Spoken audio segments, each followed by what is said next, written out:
신약성경 마태복음 14장 22절로 33절까지 말씀 한 절씩 나누어 교독하도록 하겠습니다. 제가 먼저 22절 하도록 하겠습니다. 예수께서 즉시 제자들을 재촉하사 자기가 무리를 보내는 동안에 배를 타고 앞서 건너편으로 가게 하시고 무리를 보내신 후에 기도하러 따로 산에 올라가시니라. 저물매 저기 기도하시더니 배가 이미 육지에서 술이나 떠나서 바람이 거스림으로 물결로 말미암아 고난을 당하더라. 망망사경에 예수께서 바다를 걸어서 제자들에게 오시니 제자들이 그가 바다 위로 걸어오심을 보고 놀라 유령이라 하며 무서워하여 소리 지르거늘 예수께서 즉시 이르시되 안심하라 하니 두려워하지 말라. 베드로가 대답하여 이르되 주여 만일 주님이시거든 나를 명하사 물 위로 오라 하소서 하니 오라 하시니 베드로가 배에서 내려 물 위로 걸어서 예수께로 가되 바람을 보고 무서워 빠져가는지라 소리질러 이르되 주여 나를 구원하소서 하니 예수께서 즉시 손을 내밀어 그를 붙잡으시며 이르시되 믿음이 저희 사람들의 힘을 하시고 배에 함께 오름에 바람이 그치는지라 배에 있는 사람들이 예수께 전하며 이르되 진실로 하나님의 아들이로소이다 하더라. 아멘.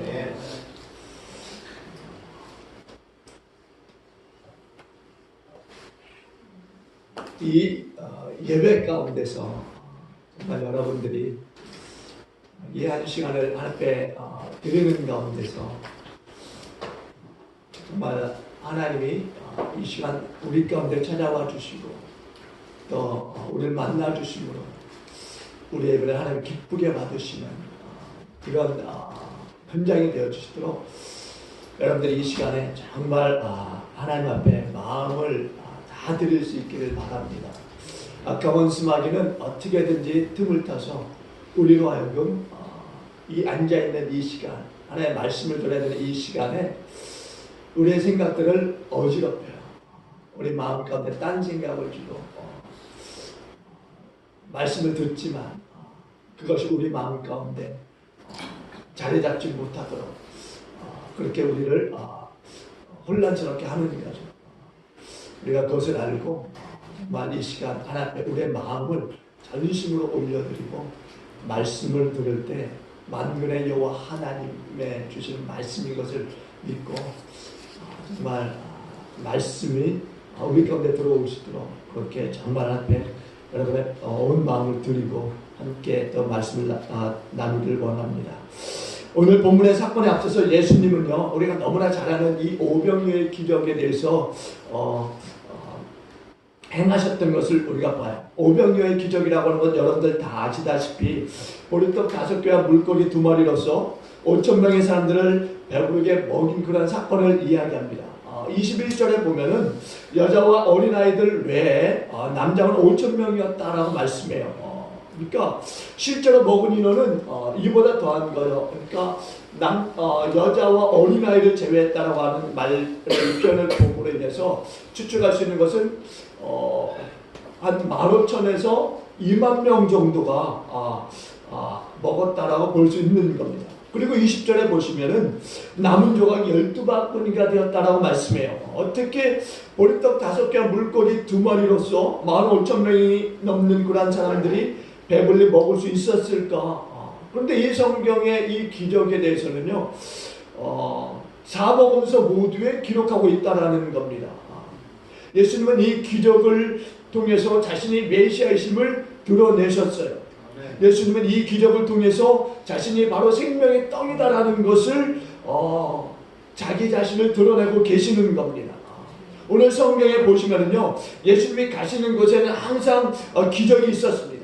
그리고 지금도 성령의 역사가 있는 이 교회에는 하나님의 그 기적이 일어나고 있는 거죠. 여러분 전에도 말씀드렸지만은 기적과 표적은요 생명이 아니에요. 기적을 믿는다고 해서 그 삶이 구원을 받고 또 영생을 얻는 것은 아닙니다. 그렇다면은 왜 그토록 많은 사람들이 이 기적을 경험하고도 예수님을 버리고 떠나고 있는 것일까? 누가복음 17장에 보시면은 10명의 문둥병자가 등장하게 되는데 이 10명이 다 고침을 받았어요. 그런데 9명이 다 예수를 버리고 떠났다라는 겁니다. 또 예수님이 십자가에 달려서 죽으시기 직전에 빌라도가 이렇게 이야기했는데 예수를 놓아주랴 바나바를 놓아주랴 라고 했을 때 예수를 십자가 못 박으라고 외치던 사람들이 누군지 아십니까? 바로 이 사람들이에요. 바로 오병이어의 기적을 경험했던 사람들. 물고기 정말 2마리와 보리떡 5개로서 자신들의 배를 채웠던 그 사람들이 바로 예수를 십자가에 못 박으라고 외쳤더라는 거죠. 여러분, 오늘도 우리에게는 기적이 있어야 되는 줄로 믿습니다. 아니, 오늘도 예수님의 이름으로 기적이 일어나는 줄로 믿습니다. 여러분, 여기 앉아 계신 분들 가운데에는 하루하루가 정말 기적인 분들이 있을 거예요. 정말 우리 집안이 돌아가는 것이 기적이다라고 생각하는 분들도 있고, 내가 직장에 다니는 것이 기적이다라고 생각하는 분들도 있고, 오늘도 내가 이렇게 건강한 몸으로서 활동하고 있는 것이 기적이다라고 생각하시는 분들도 있을 겁니다. 혹 여기 앉아 계신 분들 가운데 아니면은 집안의 누군가에게 병이 완전히 나은 것은 아님에도 불구하고 그 병의 그 모습이 나타나지 않고 일상생활에 있어서 전혀 지장을 받지 않고 생활하고 있는 것들, 이런 것들 보면은 이게 기적이 아닌가 하는 생각을 갖게 되는 겁니다. 저는 우리 교회에 많은 우리 교회 아픈 분들이 많이 오셨으면 좋겠어요. 그래서 정말 그분들 통해서 하나님의 나라와 의가 정말 이루어지고 확장되어졌으면 좋겠습니다. 그럼에도 불구하고 이 기적은 복음이 아니에요. 이 기적은 생명이 아니라는 겁니다. 기적은 복음이 복음되게 하기 위한 수단, 그리고 어찌 보면은 방법이라고 하는 거죠. 여러분, 분명히 우리는 알아야 돼요. 기적은 생명이 아니다라는 것, 오직 복음만이 생명인 것을 믿으시기 바랍니다. 우리가 문화를 중요시하지만은 문화도 생명이 아니에요. 오직 복음, 예수 그것뿐인 것을 믿으시기 바랍니다. 그러므로 예수 그리스도를 믿는 자만이 구원을 받고 또한 죄사함을 받고 영생을 받는 것을 믿으시기 바랍니다. 그러면은 왜 기적이 우리 가운데 필요하느냐는 거예요. 기적은 생명이 아니라고 했는데 그러면은 왜 기적이 우리 가운데 필요하느냐? 바로 기적은 복음의 효과적인 그 증거를 위해서라는 겁니다. 기적이 일어나게 되면은 많은 사람들이 하나님의 나라에 대한 능력을 경험하게 돼요. 그리고 차가웠던 이성이라든가 논리의 문을 열고서 이제 복음 앞으로 한 발짝 다가서는 그런 일들을 우리가 보게 된다는 겁니다. 그래서 우리 주님이 말씀하세요. 하나님의 나라는 말에 있지 않고 능력에 있다, 이렇게 증거하십니다. 그런데 오늘 본문 22절에 보면은요, 예수님께서 이 오병이어의 기적을 행하시고 난 이후에 제자들을 급히 배에 태워서 어떻게 하느냐, 다른 곳으로 보내는 것을 보게 돼요. 그러니까 거기 모여있던 군중들과 분리시키는 그런 일들을 예수님이 하시고 있는 거죠. 22절 한번 볼까요? 다 같이. 22절의 말씀 함께 봅니다. 시작. 예수께서 즉시 제자들 재촉하사 자기가 무리를 보내는 동안에 배를 타고 앞서 건너편으로 가게 하시고, 아멘. 이전에는 이제 오병이어의 기적들이 있었던 거예요. 그리고 이제 22절부터 예수님께서 오병이어의 기적이 끝나고 나서 제자들을 급하게 재촉하셔서 다른 곳으로 보내는 것을 우리가 볼 수 있다라는 거죠. 예수님은 이 기적의 사건 이후에 가장 먼저 제자들 재촉해서 배를 태워 건너편으로 가게 하셨어요. 재촉했다라고 하는 이 말은요, 억지로 뭐뭐하게 했다라고 하는 말입니다. 그러니까 제자들을 그 자리에 있지 아니하게 하시고 예수님은 반강제로 그들을 억지로 배 태워서 건너편으로 가게 하셨다라고 하는 이야기예요. 그리고 제자를 보내고 난 다음에는 이제 이 모여있던 이 군중들, 이 무리들을 또한 해산시키는 것을 우리가 볼 수 있어요. 기적을 경험했던 이 군중들이 그 자리에 떠나려고 하지 않았어요. 그러나 예수님은 그들 또한 강제로 붙으셨다라는 겁니다. 그러면 왜 예수님은 제자들을 즉시로 재촉해서 강제로 배에 태워서 건너편으로 가게 하셨을까? 왜 군중들을 그 자리에 있지 않게 하시고 흩어버리셨을까? 그것은 거기에 모여있는 군중들이 오병이어의 기적을 경험한 이후에 예수님을 자기들의 이 왕으로서 그리고 정치적인 메시아로서 세우려고 하는 움직임들이 보여졌다라는 겁니다. 요한복음 6장 14절과 15절에 보면 이렇게 말씀하세요. 그 사람들이 이 행하신 이 표적을 보고 말하되 이는 참으로 세상에 오실 그 선지자라 하더라. 그러므로 예수께서 그들이 와서 자기를 억지로 붙들어 임금으로 삼으려는 줄을 아시고 다시 혼자서로 떠나 가시니라 이렇게 말씀하세요.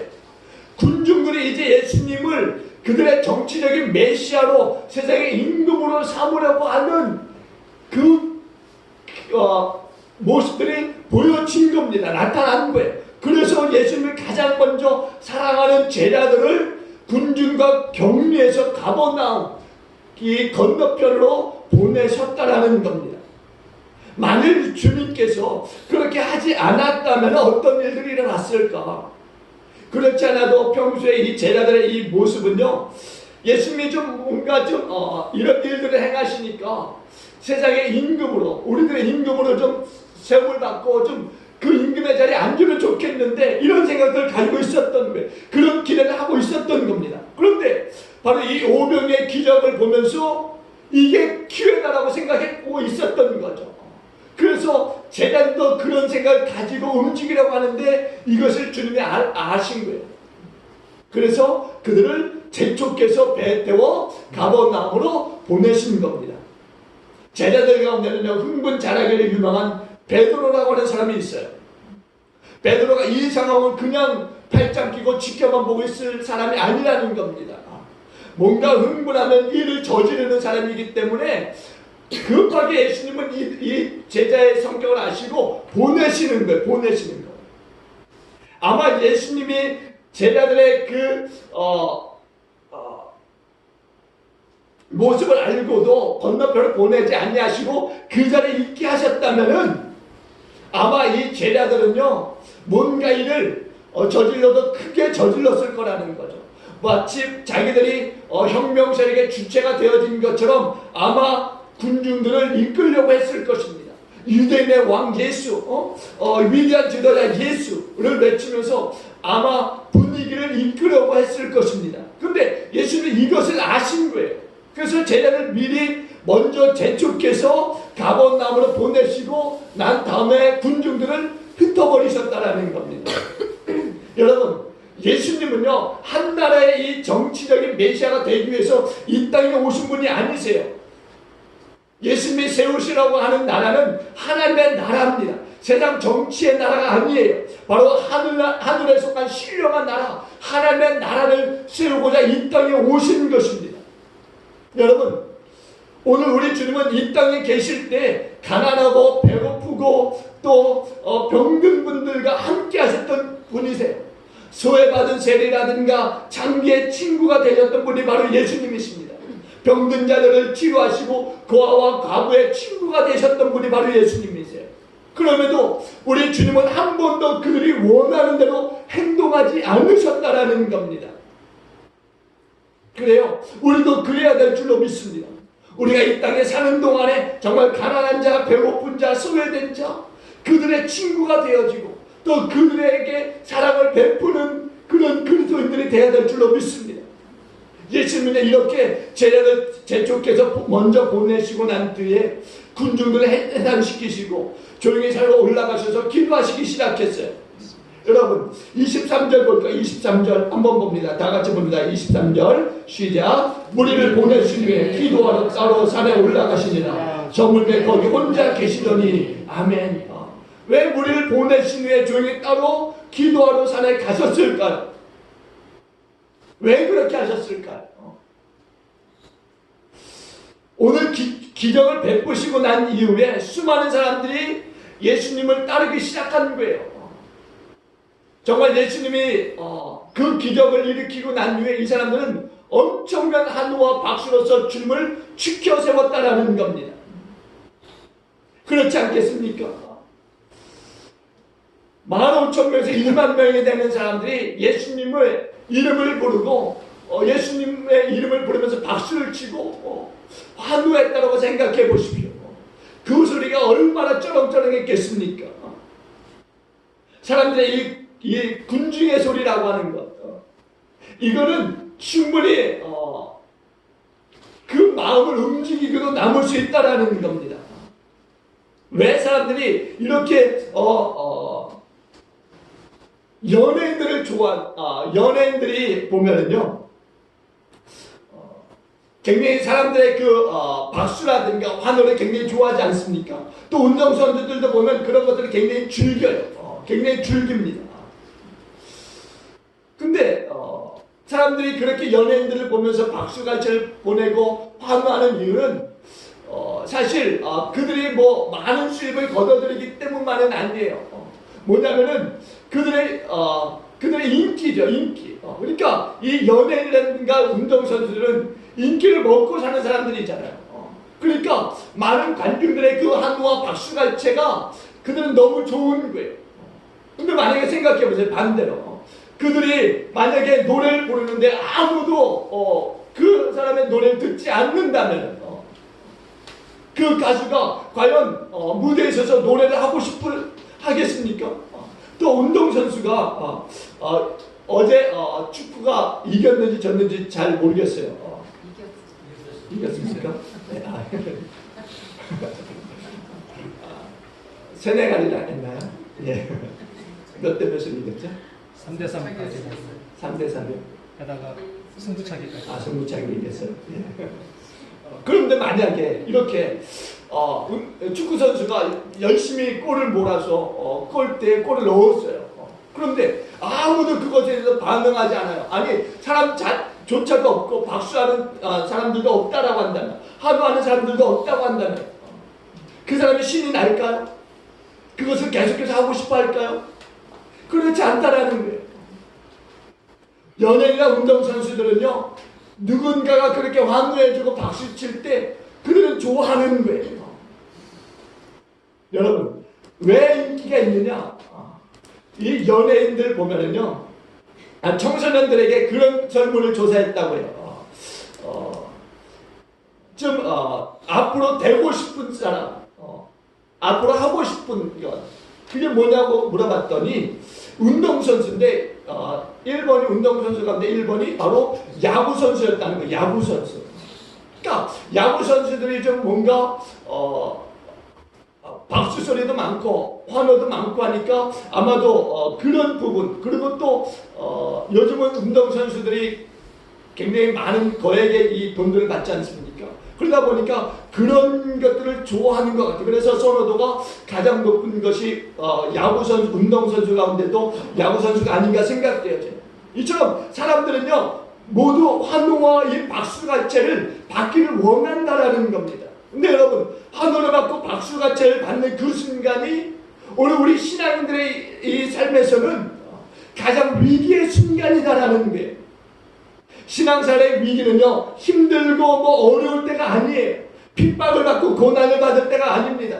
누군가에게 뭐 구박을 받고 누군가에게 멸시를 당하고 뭐 경제적으로 어렵고 그런 때가 아니라는 겁니다.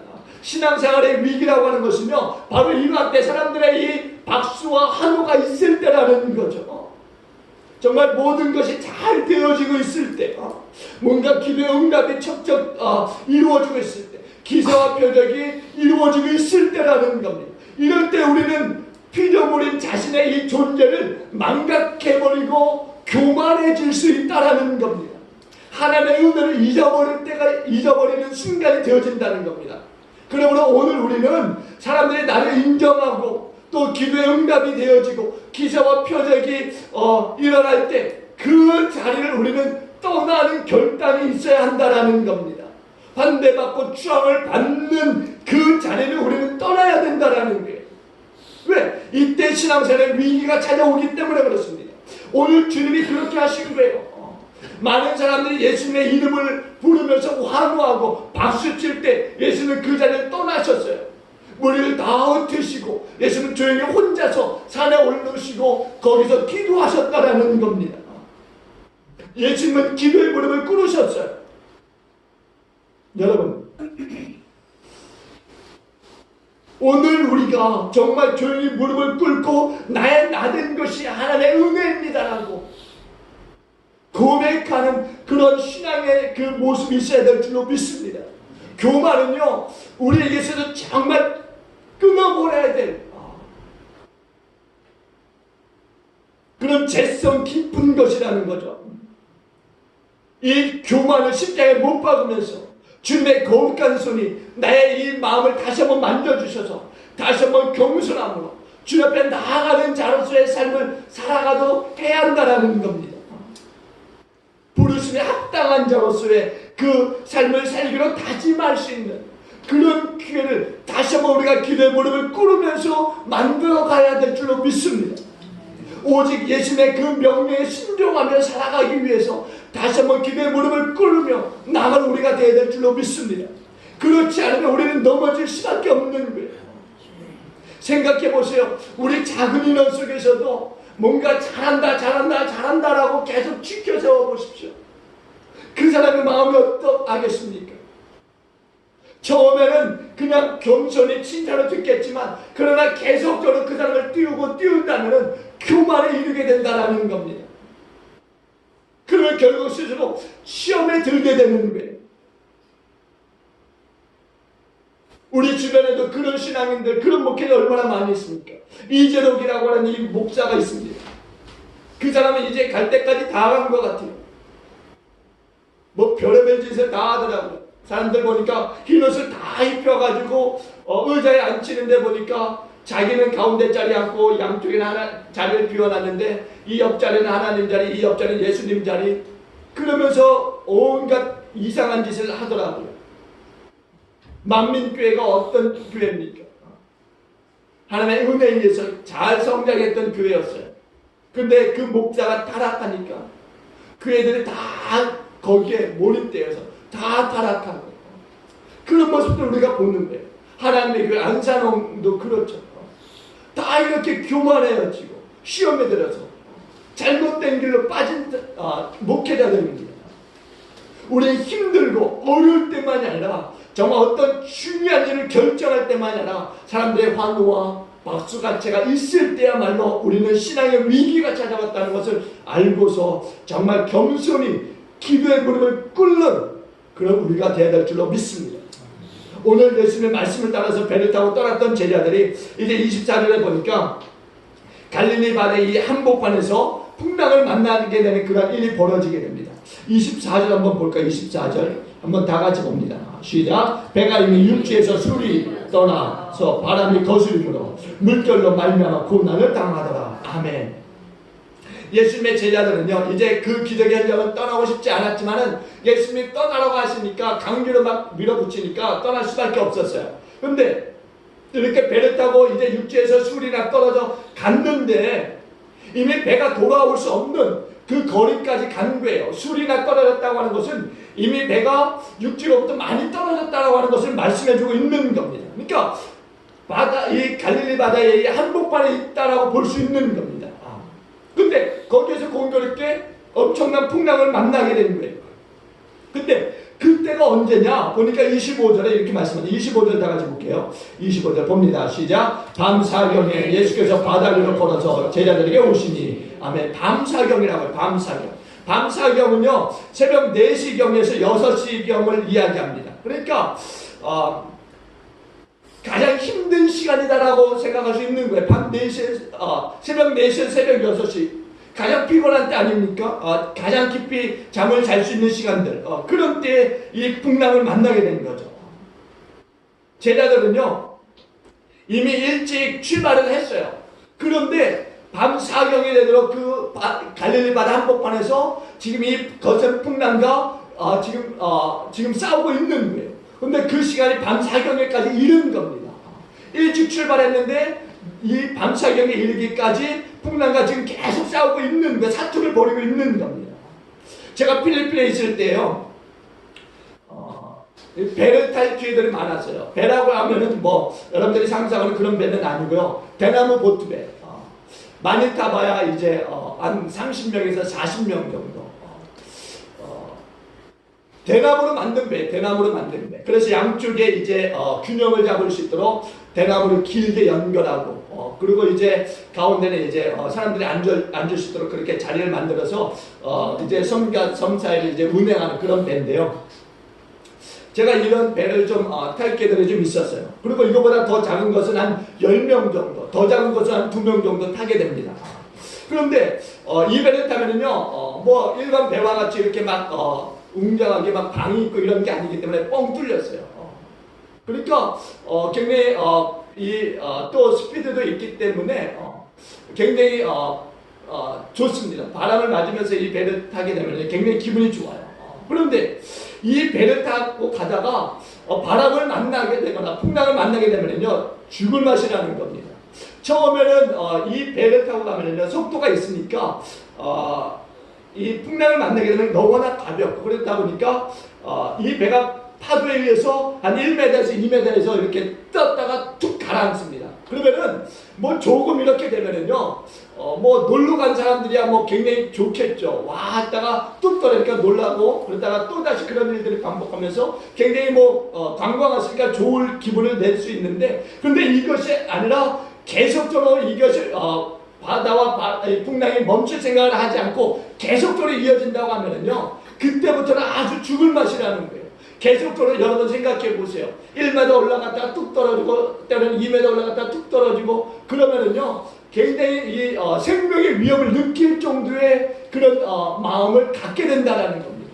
그리고 결국에는 이런 일들이 계속 반복됨으로 인해서 멀미를 하게 되고 그러니까 이런 필리핀에서 이런 경험들을 보면서 이 제자들의 모습을 상상하게 되는 거죠. 배가 파도를 치고 나가지 않고 정말 물결 치는 대로 올라갔다 내려갔다 올라갔다 내려갔다 이렇게 움직인다면 견딜 수 없게 되는 거예요. 굉장히 힘들 수밖에 없는 겁니다. 이렇게 힘든데 그날 저녁 이렇게 제자들이 밤 사경에 이르기까지 사투를 벌이고 있었던 거예요. 얼마 전까지만 해도 그들은 기적을 맛본 사람들이었어요. 기적의 현장에 있던 사람입니다. 놀라운 기적을 경험했던 사람들이. 그런데 지금은 아주 죽을 지경에 놓여 있는 겁니다. 이것은 우리에게 무엇을 교훈하느냐? 오늘 성령의 은혜를 경험한 다음에 고난이 우리에게 찾아올 수 있다라는 거죠.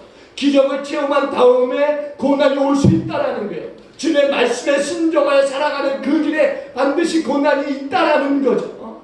생각해 보세요. 우리가 오늘 예수님의 제자들 그날 주님의 말씀에 순종하지 않고 그 해변가에 그냥 머물러 있었다면은 이런 일은 당하지 않았을 거라는 거죠. 그러나 예수께서 이들을 제축해서 보내셨어요. 그러므로 말미암아서 일어난 일입니다. 어찌 보면 예수님 때문이에요. 예수님이 보내지만 않았다면 우리가 이 밤사경에 이르기까지 이런 죽음의 사투를 벌이지 않았을 거라는 거죠. 순전히 예수님의 말씀에 순종함으로 당하는 고난이라는 겁니다. 여러분 25절을 보세요. 25절. 밤사경에 예수께서 바다 위로 걸어서 제자들에게 오시니라고 말씀해요. 밤사경에. 여러분 예수님이 언제 오셨다고 합니까? 밤사경에 왔다고 했어요. 밤사경에. 이미 제자들은요 정말 이 밤사경에 이르기까지 바람과 파도와 싸움을 벌였던 사람들이에요. 완전히 뭐라 그럴까요? 정말 죽을 지경에 이르러서 완전히 포기해야 되는 그런 상황에 이른 거예요. 그러니까 어떻게 보면 인간의 절망의 이 때라고 말씀드릴 수 있는 거예요. 더 이상 버틸 수 없는 상황. 제자들은요 어부들이에요. 어부들입니다. 이미 이 제자들은요 이런 경험들이 한두 번 있었을 겁니다. 있었을 거예요. 그러나 있었음에도 불구하고 잘 그런 일들을 헤쳐왔던 거예요. 헤쳐왔던 겁니다.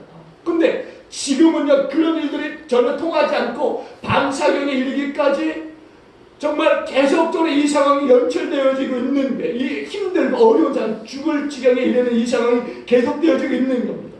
아마 모든 실력들을 다 동원해서 이 풍랑, 이 바다를 헤쳐나가려고 했을 겁니다. 자기들의 모든 경험들 다 동원했을 거예요. 그리고 이들이 예수 믿는 제자 아닙니까? 그러니까 기도도 했을 거예요. 배의 무게를 줄이려고 별의별 일을 다 했을 겁니다. 뭐 배 안에 있던 모든 것들 다 버린다든가 어떻게든 이 배가 침몰하지 않도록 이 바람과 파도를 좀 헤쳐나가려고 수단과 방법을 가리지 않고 했을 거예요. 그런데도 불구하고 안 되는 거죠. 안 되는 거예요. 그러니까 모든 것이 한계 상황에 이르렀다고 볼 수 있는 거죠. 저와 여러분들이 어떤 일 속에 정말 한계 상황에 이르면 어떠합니까? 그때는 포기해버리는 거예요. 아, 이제 안 되겠구나. 그냥 놔버리게 되는 거죠. 그런데 오늘 이런 이 제자들의 이 한계 상황에 이른 가운데 있을 때 예수님이 찾아오시게 되는 거죠. 밤사경에 예수께서 바다 위로 걸어서 제자들에게 오셨다 이렇게 말씀하고 있어요. 이미 제자들은 인간 절망의 그 시간에 머무르게 된 거예요.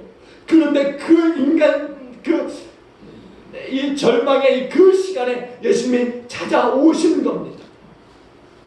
오시려면 좀 더 일찍 오셔서 우리가 이런 고생하지 않도록 하시면 좋았을 텐데, 죽을 고생 다 하니까 아니 이제 완전히 죽는구나 이렇게 생각하고 포기하고 있는데 그 상황 속에 예수님이 찾아오시는 겁니다. 좀 더 일찍 와서 고생시키지 않고 두렵지 않게 하시면 좋을 텐데, 근데 많은 경우는요, 우리 주님이 우리를 찾아오실 때 바로 이런 한계 상황에 이르렀을 때 절망의 때에 찾아오신다라는 겁니다. 우리가 성경의 말씀을 보면 신약 성경 가운데 예수님으로부터 치료받았던 사람들, 구원받았던 사람들이 어떤 모습이었습니까? 인간 한계 상황에 이르렀을 때 예수를 만나고 예수님으로부터 치료받았던 사람들이었어요. 지금도 마찬가지입니다. 제자들은 인간 한계 상황에 이르렀어요. 그때 예수님이 찾아오시는 거예요. 모든 것이 절망의 상황에 이르렀을 때 주님이 우리를 만나러 오신다라는 겁니다. 그럼 왜 그럴까? 우리 주님이 우리로 하여금 일부러 그런 고난을 당하게 하시는 것일까? 아니라는 거예요. 거기는 이유가 있습니다. 어떤 이유냐? 바로 이 모든 일들이 오직 주의 은혜로만 되어진다라는 것을 알게 하시기 위함이라는 거죠. 사람들은요, 간사해요. 여러분이 간사하다는 얘기가 아닙니다. 하나님의 행하신 일들에 대해서 인정하려 하지 않아요. 어떤 그 질병의 치료를 받았을 때 그냥 약을 먹고 그 약이 이제 효과가 있어져서 치료받았다 이런 생각들을 가지게 됩니다. 또 어떤 경우에는요, 운이 좋아서 이런 사고를 당하지 않았다 이런 이야기들 하는 거예요. 그래서 우리 인생의 끝이 정말 인간 한계 상황에 이르게 되면은 우리는 다 포기하고 그때서야 하나님을 찾게 됩니다.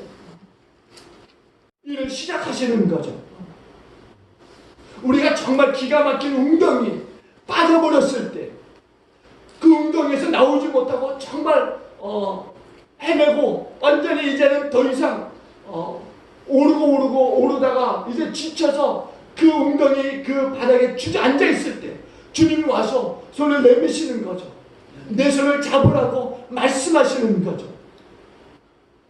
모든 것이 절망의 상황 가운데 빠졌을 때 우리 주님이 찾아와서 우리에게 손을 내미시는 거예요.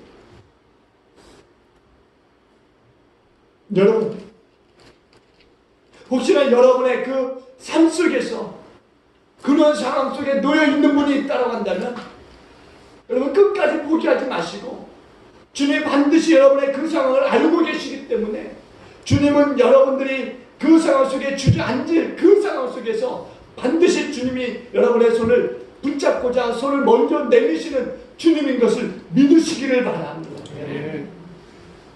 내가 완전히 포기해서 이제 더 이상 할 수 없겠다라고 주저앉으려는 그 순간에 오셔서 나에게 손을 내미시고 찾아오시는 주님인 것을 믿으시기 바랍니다. 우리는 그런 상황 속에서 주를 만날 수 있는 기회를 만들어야 되는 거예요. 우리는 기도의 무릎을 꿇음으로써 내 자신을 포기하고 주님께 맡기는 상황을 만들어야 되는 거죠. 주님의 얼굴을 구하고 주님의 도움을 구하고 주님이 그러면 찾아오시는 겁니다. 또 우리는 밤사경에 물 위를 걸어오신 그런 주님을 보면서 제자들이 무서웠던 것을 보게 돼요. 여러분, 제자들 찾아오신 이 주님의 모습을 통해서 예수님께서는 끊임없이 우리와 함께 하시고 있었구나라는 것을 깨닫게 되는 거예요. 그냥 제자들이 그 환난 속에 계속적으로 어려움을 당하고 고통을 당하게 하시는 분이 아니시구나라는 것을 우리가 깨닫게 되는 거예요. 예수님은 산 위에 계셨어요. 그리고 제자들은 갈릴리 바다 한복판에서 지금 고통을 당하고 있었습니다. 예수님은 기도하고 계셨고 제자들은 풍랑을 만나서 고난 가운데 빠져 있었어요. 그런데 주님은 시간과 공간을 초월해서 제자들의 그 풍랑을 만나 고난당하는 그 현장에 찾아오시는 거죠. 이런 상황을 보게 되면은 우리 예수님은 그동안 제자들을 그냥 제자들만 가게 하신 것이 아니었구나라는 것을 우리가 알 수 있게 되는 거죠. 제자들이 가는 그것도 보셨지만 또한 제자들이 그 갈릴리 바다 그 한복판에서 고난을 당하고 있는 것을 또한 보시고 계신 분이셨음을 우리가 알 수 있는 거예요. 그렇기 때문에 찾아오신 것 아니겠습니까? 비록 우리의 눈에는 보이지 않지만 우리 주님은 우리를 계속적으로 보고 계신 분이시다라는 것을 우리가 이런 모습을 통해서 깨닫게 되는 거죠. 하나님의 보호자 우편에서 우리를 위해서 중보하고 계시는 주님이시지만 여전히 그러면서도 우리를 향해서 그 눈을 띄지 않고 계시는 주님이시구나라는 것을 우리가 깨닫게 되는 거예요. 예수님 무서운 풍랑 속에서 두려 떨고 있는 이 제자들 보고 계셨듯 우리가 인생의 풍랑을 만나서 두려 떨고 있을 때에도 우리 주님은 우리를 보고 계신 분이신 것을 여러분 믿으시기 바랍니다. 갑자기 찾아온 우리 가정의 이 풍랑 앞에서 한 가족을 책임져야 될 가장으로서 또 믿음의 어머니로서 어찌할 바 몰라 두려움에 떨고 있을 때 우리의 모습을 보고 계신 분이 있다라는 것을 잊지 마시기 바랍니다. 우리 주님이 제자들의 그 고통의 그 모습을 외면하지 아니하셨듯이 오늘 우리를 계속적으로 바라보시고 계신 분이 주님이시다라는 것을 여러분 잊지 마시기 바랍니다. 혹 여러분 가운데는 가족의 구원을 위해서 예배 때마다 눈물로 기도하시는 분이 계실 거예요. 우리 주님은 그런 분을 또한 보고 계신 분이십니다. 자신의 변화를 위해서 끊임없이 눈물을 적시며 주 옆에 나올 때마다 기도하시는 그런 분이 있다면 우리 주님이 또한 그분의 곁에서 그분을 바라보고 있음을 여러분 잊지 마시기 바랍니다.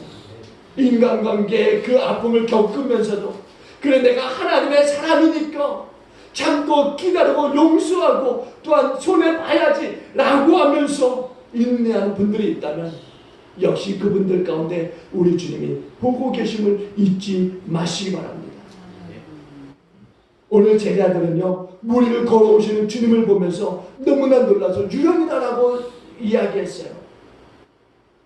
오늘 26절 볼까요? 26절 함께 보십니다. 26절 시작. 제자들이 그가 바다 위로 걸어오심을 보고 놀라 유령이다 하며 무서워하여 소리치는 거는 물 위로 걸어오시는 예수님을 보고서 제자들이요 유령이라고 소리치면서요 지금 완전히 그냥 옴비백산한 거예요. 지금 이 바다와 이 파도 이거는 지금 두 번째로 밀린 상황입니다. 지금 예수님의 모습을 보고서 오히려 여기에 지금 집중하고 있는 모습을 우리가 볼 수 있는 거예요. 생각해보세요. 캄캄한 한밤중 아닙니까? 새벽 아닙니까? 그런데 물 위로 걸어오는 사람이 있다? 놀라지 않을 수 없는 거예요.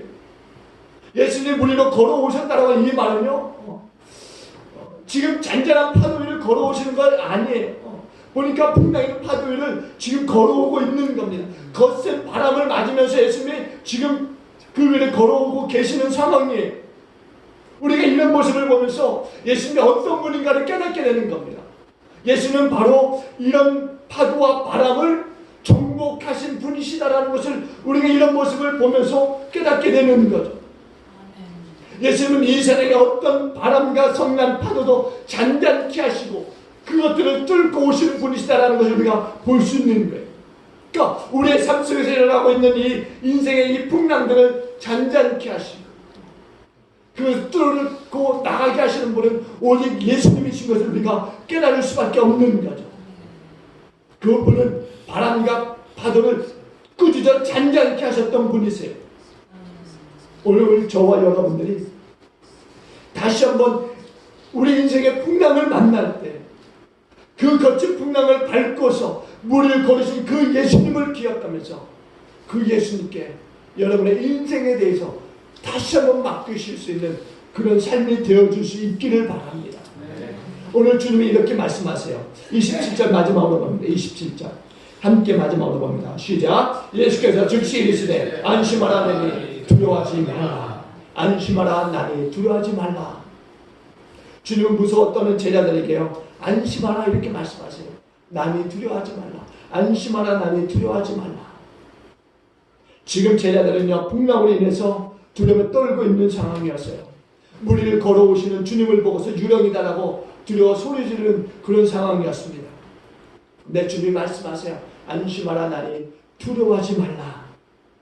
여러분 정말 이 세상은요 우리를 두렵게 하는 무섭게 하는 일들이 얼마나 많이 있는지 몰라요. 그런 일들을 우리가 지금 당하고 있는 분들도 계실 수 있습니다. 그럼에도 불구하고 오늘 우리 주님이 우리 가운데 오셔서 말씀하고 있습니다.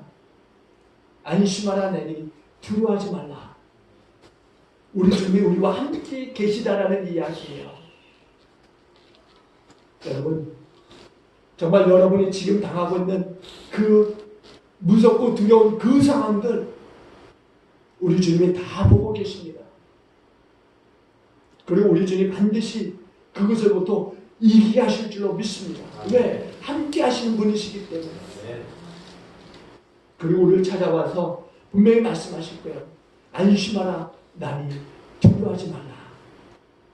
오늘 풍랑을 밟으시고 또한 무리를 걸어오신 주님께서 다시 한번 내 곁에 계시고 나와 함께 계시고 나에게 말씀하시되 안심하라 나니 두려워하지 말라 이렇게 하시는 분이신 것을 믿고 오늘 주님 앞에 다시 한번 나아가서 겸손의 기도의 무릎을 꿇고 주님의 오심과 주님의 함께 하심을 다시 한번 깨닫고 다시 한번 신앙의 그 정말 발걸음을 한 발 한 발 다시 한번 옮기시는 그러한 저와 여러분의 삶이 되어지길 주님의 간절히 축원을 드리겠습니다. 기도합니다. 좋으신 하나님 감사합니다. 여러 가지 일들을 우리가 만나지만 지금 그 여러 가지 일들을 만난 상황에 있지만 지금 오늘 말씀을 기억하면서 정말 내가 이 여러 가지 이 정말 힘들고 어려운 두렵고 무서운 이 상황에서도 정말 내가 혼자 일을 당하는 것이 아니라 우리 주님께서 지켜보고 계시는구나 라는 것을 알게 하시고 주님 정말 이 상황 속에서 정말 주님이 정말 이기게 하시고 승리케 하시는 것을 믿고 절망하지 않도록 주님 인도하여 주옵소서. 주님 우리 사랑하는 성도들이 정말 다시 한번 세상에서 잘 되는 것 이것 때문에 하나님 넘어지지 않게 해주시고 하나님 오히려 더 주님의 은혜인 것을 깨닫고 겸손함으로 주님 앞에 또 나아가는 그런 우리가 되어줄 수 있도록 축복하여 주시옵소서. 주님 모든 것은 다 하나님의 은혜고 하나님께서 또 이루어가고 있는 것을 믿습니다. 주님 그 하나님께서 이루고 또 계획하신 그 일들 속에 우리는 다만 쓰임받게 하여 주시고 하나님의 영광만 나타낼 수 있는 우리 모두가 되게 하여 주실 줄로 믿습니다. 감사드리며 이 모든 말씀 예수님 귀하신 이름으로 기도드립니다. 아멘.